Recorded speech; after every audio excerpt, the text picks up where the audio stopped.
What's going on, everyone? It is Ketch back again with another video on the channel, KetchUP episode number 7, and this week it's a Champions League themed video week.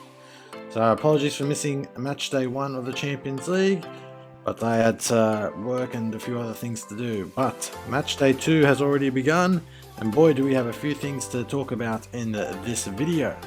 We begin with the heavyweight clash between Bayern Munich and Barcelona at the Allianz Stadium in Munich, which was essentially playing as Robert Lewandowski's homecoming to Munich after his transfer to Barcelona in the summer, and it was a pretty tight affair up until a half-time. Then Julian Nagelsmann, the manager of Bayern Munich, made some tactical tweaks, including getting Leroy Sané in a little bit closer to goal, and it paid off. Bayern went 1-0 up in the 50th minute, and then just 4 minutes later, Leroy Sané skied through the new-look Barcelona defence and managed to flick a shot past Marc-Andre ter Stegen and beating the rushing back Jules Koundé to put Bayern 2-0 up on the night. And that's eventually how it stayed, my friends.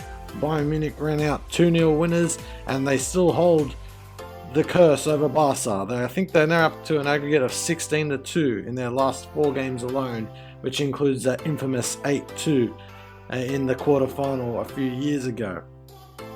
Got to give credit to Bayern Munich, they did well. Afterwards, Thomas Muller decided to avoid the journalists in the best way he knows how to. Anyway, Thomas Muller, my friends, doing what he does best and avoiding everyone and making everyone laugh. Now, moving on, probably the biggest surprise of the first half of match week 2 of the Champions League was the fact that Club Brugge, away to Porto, thrashed them 4-0 at Porto. Now, Porto in the Champions League are a bit hit and miss. They normally do alright in the group stages, but when it gets to the round of 16, they generally struggle. But this was a result that not even the Porto faithful could have foreseen. Pepe would have been fuming and tearing shreds off everyone in the changing room at full time. I know I would have been, because that was an abysmal display. But credit to Club Brugge, they did well, they played well, went to Portugal, smashed 4 goals past the keeper, and ran away back to Belgium with 3 points, and now a very good eye to maybe the round of 16. But there's still early days in the Champions League. There's still another 4 games to go for Club Brugge there. But anyway, then we move on to another game, actually, this time in Portugal, between Spurs and Sporting CP. Now this one again, a very tight affair. It was very tight all the way up until the 90th minute, when the Sporting counter-attacked Tottenham and got 2 goals in added time. 1 to Paulinho and 1 to Arthur. Paulinho is not to be confused with a former Tottenham midfielder, but this Paulinho knows how to find the back of the net.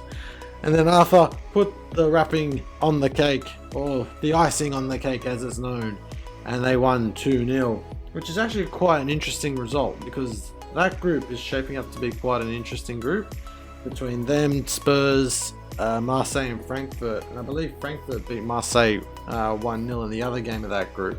So that's going to be a tight group. The fact that Spurs have lost that game probably won't do too much damage to them. I think they'll still go through the round of 16, but you never know. The Champions League always throws up funny results.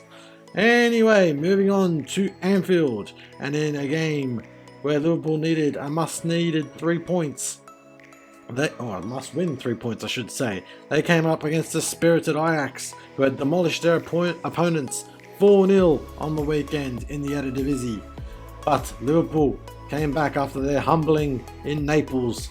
Mo Salah opened the scoring for Liverpool, made it 1-0 thanks to a lovely pass from Diogo Jota, who found him unmarked. Unfortunately, Liverpool's Achilles heel came back, but their defence let them down. And the Ajax striker, I believe it was Mensah? No, Kudos. Kudos put them 1-1 with a fantastic finish that smashed the underside of the crossbar. Made it 1-1, and it pretty much stayed that way, with the Anfield faithful getting very restless until the 89th minute, when Joel the meme man Matip scored a header which just got over the line. The referee checked his watch, and it was a goal for Liverpool. So a good win there for Liverpool, and a must-needed one.